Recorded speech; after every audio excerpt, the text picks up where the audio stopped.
Keesokan paginya, Dewi terbangun dari mimpi. Wajahnya memerah dan masih ada perasaan yang tidak bisa dijelaskan dalam hatinya. Mati rasa dan kesemutan selembut sengatan listrik. Dia bangun dengan linglung memeluk bantal sambil melamun. Aneh sekali, kenapa bisa bermimpi seperti ini? Bahkan jika karena membaca materi itu sebelum tidur, seharusnya mimpi bagaimana mengendalikannya dan kemudian kabur dari sini. Kenapa bisa jadi mimpi erotis? Memikirkan hal ini, Dewi tersipu malu hingga wajahnya memerah. Saat masih berpikir liar, terdengar suara ketukan pintu di luar. Nona Wiwi, apa Anda sudah bangun? Sudah, masuklah. Dewi meregangkan pinggangnya dan bangkit berdiri dengan malas. Nola masuk bersama beberapa pelayan sambil mendorong troli berisi beberapa pakaian baru. Kenapa menyiapkan pakaian untukku lagi? Dewi menyipitkan matanya dan menatap para pelayan. Pakaian di lemari, bahkan belum semuanya dipakai. Tuan sudah menyiapkan beberapa pakaian santai untuk Anda, kata Nola sambil tersenyum. Dan juga hari ini harus memilih gaun pengantin dan perhiasan. Anda harus mempersiapkannya. Hah? Dewi tertegun. Benarkah? Pernikahan sudah diumumkan secara internal. Nola berseri-seri dan sangat bahagia. Tuan pergi ke kantor pagi-pagi sekali. Katanya dia akan umumkan pernikahan kalian di ruang rapat Dewan pagi ini. Mendengar kata-kata ini, Dewi tidak bisa menahan raut wajah cemberutnya. Saat Lorenzo mengatakannya, dia tidak menganggapnya serius. Sedangkan setelah tahu dia serius, dia mulai agak panik. Jika berita menyebar, maka kelak dia tidak akan bisa kabur. Untungnya yang dia umumkan sekarang hanyalah identitas palsunya dan tidak ada yang tahu bahwa dia adalah tabib dewa. Nona Wiwi, Nona Wiwi, teriak Nola beberapa kali sebelum Dewi sadar kembali. Hah? Kartu keluarga, alamat rumah, status keluarga Anda. Apa bisa beritahu aku semuanya? Tuan memintaku untuk menanyakannya pada Anda. Jadi Tuan bisa atur orang untuk menjemput keluarga Anda? Tanya Nola sambil tersenyum. Aku tidak punya keluarga, Dewi berseru. Aku seorang anak yatim piatu. Hah? Nola membeku sejenak lalu memandangnya dengan sedih. Tidak apa-apa, Nona Wiwi. Kelak kami akan menjadi keluargamu. Setelah mendengar kalimat ini, Dewi merasa agak terharu dan berkata, terima kasih. Tuan juga tidak punya keluarga. Ada baiknya kelak kalian saling bergantung satu sama lain. Nola menepuk punggung tangan Dewi dan berseru, sejak lahir, Tuan sudah terlantar. Bibinya membawanya pulang saat Tuan berumur 10 tahun. Saat itu, keluarga Mor masih ramai dan banyak orang yang tinggal di kastil. Tapi kemudian, mereka semuanya ingin berjuang merebut posisi penguasa, bahkan berniat melukai Tuan. Untungnya bibinya melindunginya sekuat tenaga dan mencari orang untuk mengajarinya beberapa keterampilan. Kemudian, saat bibinya mengalami kecelakaan, Tuan masih muda.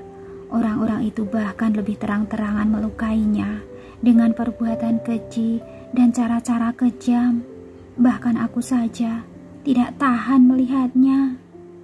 Sayangnya, keluarga besar Mor tidak ada satupun yang mau menampung seorang anak. Mereka semua adalah keluarga inti, malah ingin membunuh seorang anak berusia 16 tahun. Nola tidak lanjut bicara, matanya merah dan dia sangat emosional. Dulu, aku merawat Bibi. Kemudian Bibi memintaku untuk merawat Tuan. Aku melihatnya tumbuh dewasa dan aku paling tahu penderitaannya. Meskipun di mata orang luar, Dia sangat kuat dan berkuasa, tapi di hatiku, dia selalu seperti seorang anak kecil. Dia tidak banyak bicara dan tidak emosional. Orang lain menyebutnya berdarah dingin dan kejam, tapi menurutku, dia hanya berusaha melindungi dirinya sendiri dan menjaga keluarga ini. Saat itu, Bibi pernah bilang padanya bahwa keluarga ini harus dijaga. Bila perlu, bisa berantas kanker-kanker itu, meskipun darah lebih kental daripada air. Sekali memburuk, mereka akan lebih buruk dari musuh. Tuhan selalu menjaga keluarga ini dengan sepenuh hati, demi mengikuti keinginan Bibi. Tapi Bibi telah tiada, dan Tuan juga sudah tidak punya keluarga lagi. Selama ini Tuan tidak pernah tersenyum, dan sekarang ada Anda. Akhirnya Tuan bisa tersenyum lagi. Nona Wiwi, aku sangat berharap Anda dan Tuan bisa hidup bersama dengan baik. Mendengar kata-kata ini, hati Dewi sedikit tergerak. Ia tidak tahu banyak tentang masa lalu Lorenzo, hanya mendengar bahwa dia berdarah dingin dan kejam, serta akan melakukan apa saja demi mencapai tujuannya. Legenda mengatakan bahwa dia berusia 16 tahun demi merebut posisi penguasa dalam keluarga.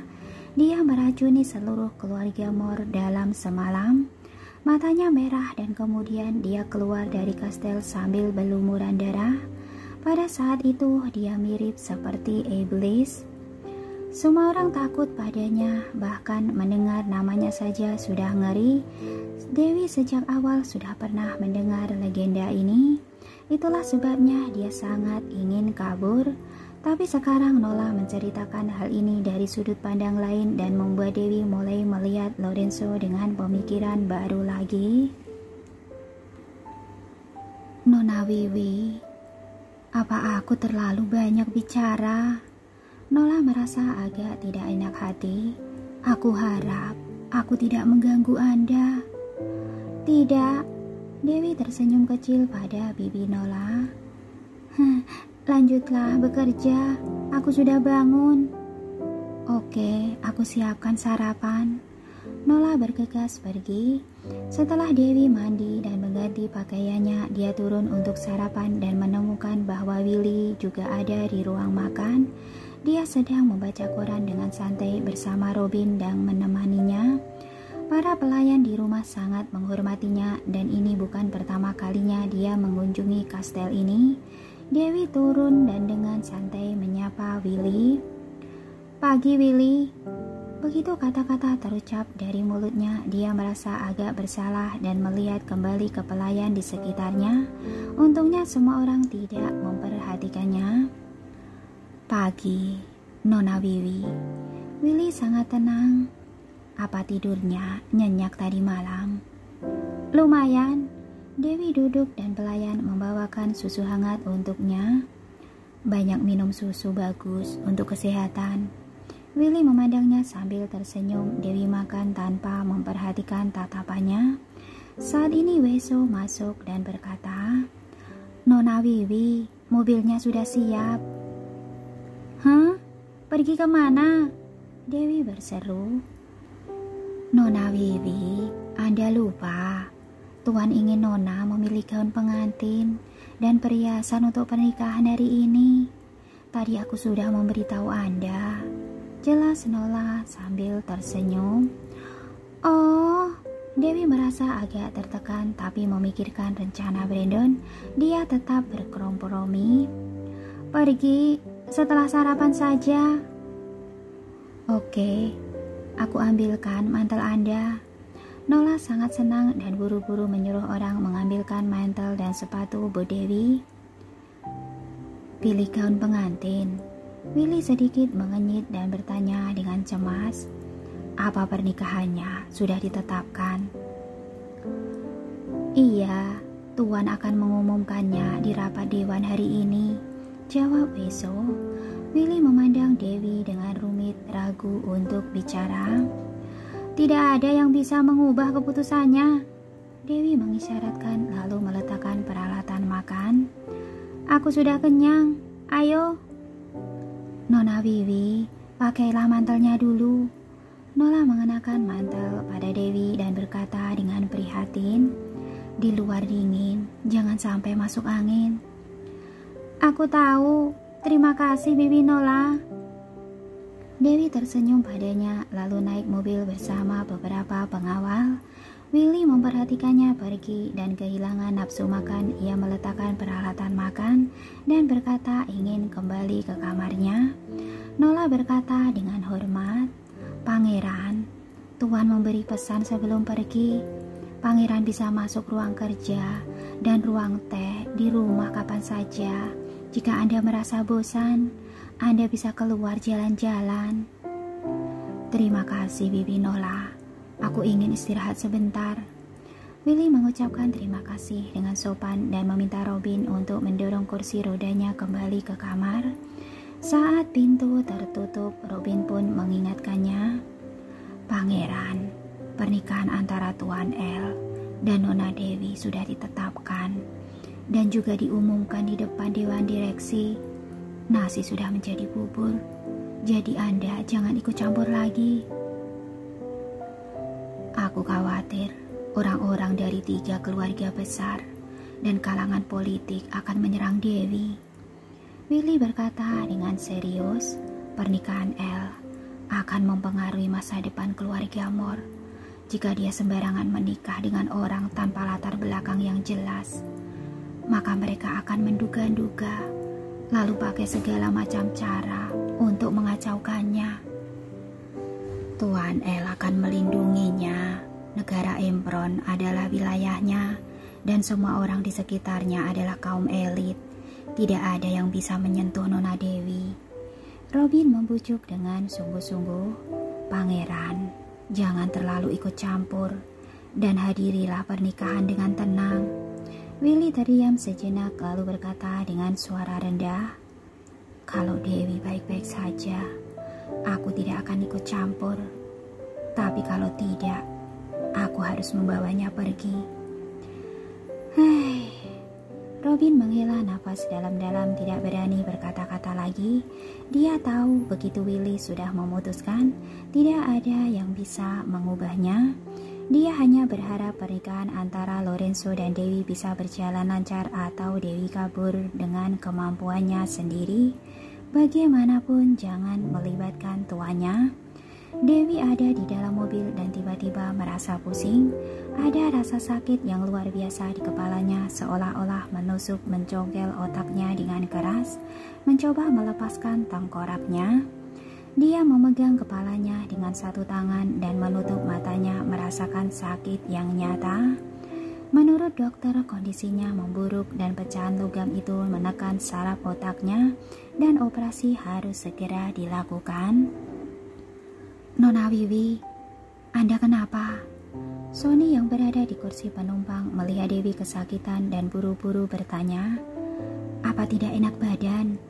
Dewi tidak bicara, dia memegang kepalanya dengan satu tangan dan menekan titik akupuntur dengan tangan lainnya untuk menghilangkan rasa sakit. Nona Wiwi, Sony masih ingin bertanya, tapi tiba-tiba berhenti. Penampilannya begitu familiar, sepertinya dulu tabib Dewi juga seperti ini saat sakit kepala. Ada apa? Tanya Beso cepat. Mungkin tidak enak badan, parkir dulu mobilnya di pinggir jalan dan biarkan Nona Wiwi istirahat, kata Sony buru-buru. Beso memakir mobil di pinggir jalan. Aku belikan Nona Wiwi segelas kopi hangat, kamu jaga dia baik-baik. Baik.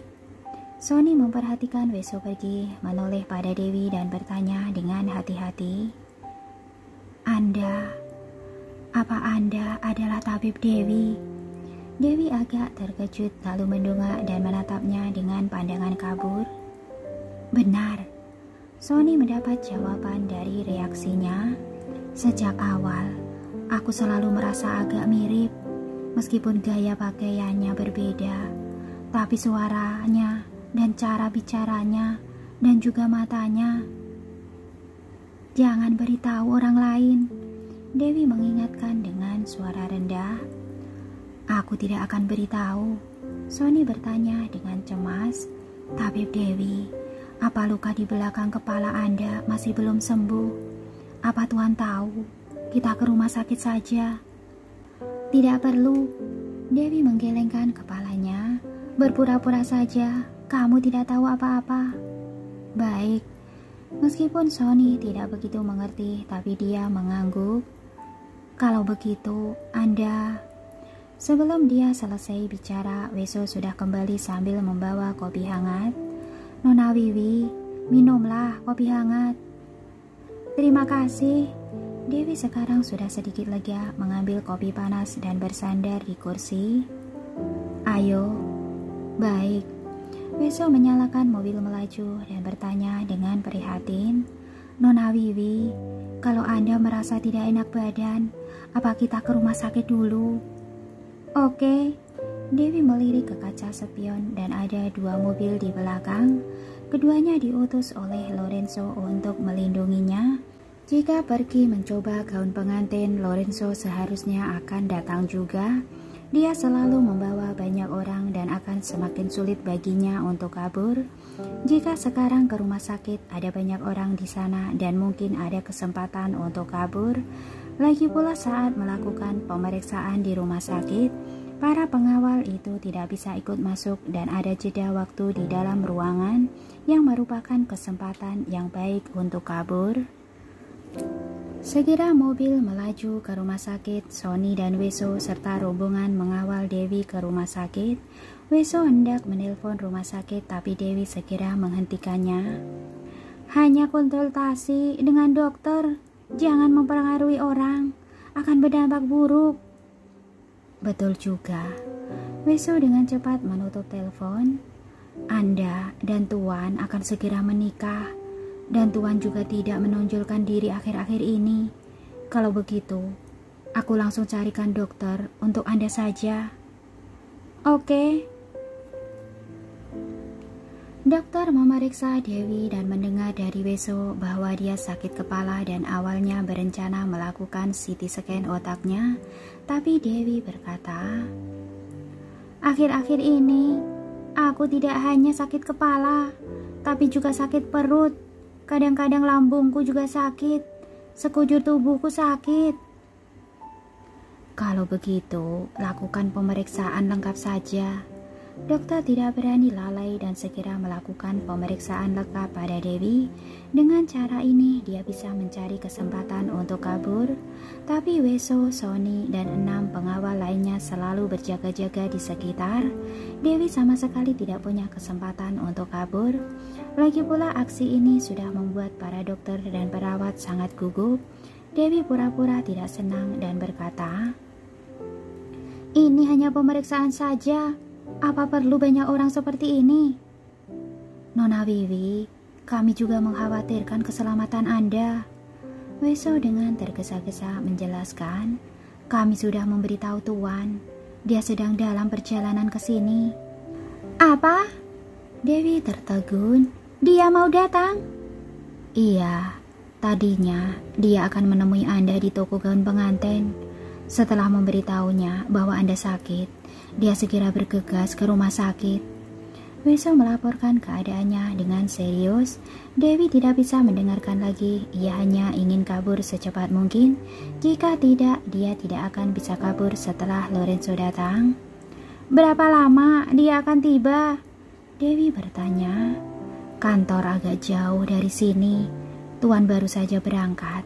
Mungkin paling cepat setengah jam. Weso berkata dengan hati-hati, Tuan sangat mengkhawatirkan Anda, pasti akan datang secepat mungkin. Dewi berdoa dalam hatinya agar dia akan tiba lebih lama lagi. Saat dia sedang berpikir, dokter mengatur agar Dewi menjalani pemeriksaan wanita. Saat hari ini keluar rumah, semua pengawalnya adalah pengawal pria, tidak ada pengawal wanita. Dewi akhirnya bisa memanfaatkan kesempatan dan langsung berkata, kalian tidak perlu ikut, tunggu saja di luar. Sebentar lagi aku selesai. Baik, Kalau ada apa-apa, Anda teriak saja. Kami akan segera bergegas ke sana. Weso dan yang lainnya tidak berani lalai. Memang akan ada masalah apa? Dewi berkata dengan tidak senang. Ini hanya pemeriksaan saja. Dokter tidak akan memakanku. Baik. Weso takut membuat marah calon nyonya rumah dan berkata dengan nada menyanjung. Berikan tas dan mantel Anda. Aku bantu bawakan. Tidak perlu, aku bawa sendiri. Dewi langsung mengikuti perawat ke ruang pemeriksa. Yang lainnya sedang menunggu di luar koridor. Weso berbisik pada Sony. Menurutmu, Nona Wiwi agak aneh tidak? Kurasa tidak. Aneh apanya? Sony bertanya dengan curiga. Kamu yakin? Weso mengerutkan kening dan berkata, jelas-jelas dia hanya sakit kepala, hanya perlu CT scan saja. Tapi tiba-tiba dia bilang sekujur tubuhnya sakit dan perlu pemeriksaan lengkap. Kurasa dia sengaja mengulur waktu. Mengulur waktu? Apa tujuannya? Sony balik bertanya. Mungkinkah ingin kabur? Wajah Weso berubah drastis. Sebelumnya pernah kabur 2 kali, tapi tidak satu pun. Tidak, harus periksa. Weso bergegas ke ruang periksa dan Sony buru-buru menghentikannya. Apa kamu tidak lihat kata-kata di papan? Laki-laki tidak diizinkan masuk. Kalau Nona Wiwi kabur, bagaimana kita bisa menjelaskannya pada Tuan? Weso cemas. Jika Tuan murka, habislah kita. Jika kamu menyinggung Nona Wiwi, aku takut akan lebih parah lagi. Balas Sony. Ini Weso tiba-tiba dilema. Begini saja, aku ke sana dan lihat situasinya. Sony berkata, jangan terlalu mencolok agar tidak menyinggung Nona Wiwi dan membuat Tuan marah. Boleh juga. Weso mengangguk. Cepatlah, jangan sampai ada masalah apapun.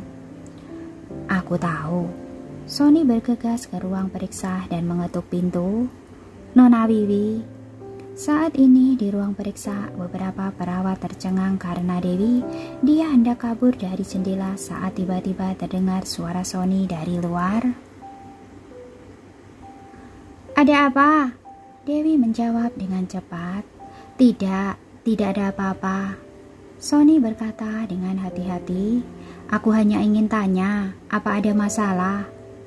Tidak ada apa-apa, aku sedang melakukan pemeriksaan. Ada masalah kecil, mungkin perlu waktu lagi. Jangan diburu-buru. Dewi sengaja membuat alasan untuk mengulur waktu. Baik, Sony tidak terlalu memikirkannya. Pria, tidak boleh masuk ke sini. Kamu keluar dulu, perintah Dewi. Baik. Sony pergi dengan cepat. Dewi segera keluar dari jendela. Di sini adalah lantai 7. Dia turun melalui pipa. Sony berjalan beberapa langkah dan tiba-tiba merasa ada yang tidak beres. Tadi hanya ada suara Dewi di ruangan, tidak ada suara perawat ataupun dokter. Meskipun mereka sangat rendah hati, tapi para dokter ini tetap merasa bahwa mereka datang dengan niat buruk. Jadi mereka harus sangat hormat dan berhati-hati, harus jawab satu pertanyaan dengan 10 kalimat. Sekarang dia datang menanyakan keadaan, tapi para dokter dan perawat tidak mengatakan sepatah kata pun. Ini tidak beres. Memikirkan hal ini, Sony berbalik dan mengetuk pintu lagi. Nona Wiwi. Benar saja tidak ada respon dari ruangan. Nona Wiwi. Nona Wiwi. Dia berteriak lagi, tapi tetap tidak ada jawaban.